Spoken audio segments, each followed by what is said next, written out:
Lanjut part 2 guys. Dan kita pun masuk. Di dalamnya terdapat juga bangunan lainnya seperti bau atau langgar, tempat pengajian, tempat siara, dan lainnya.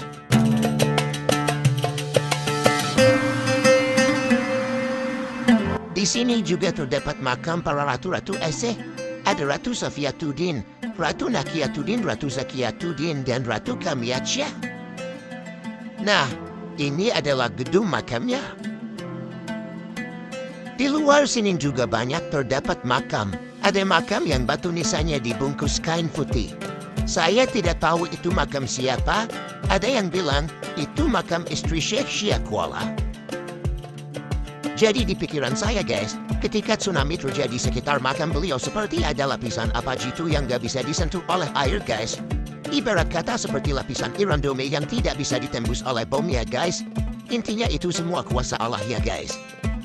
Lanjut di part 3 guys.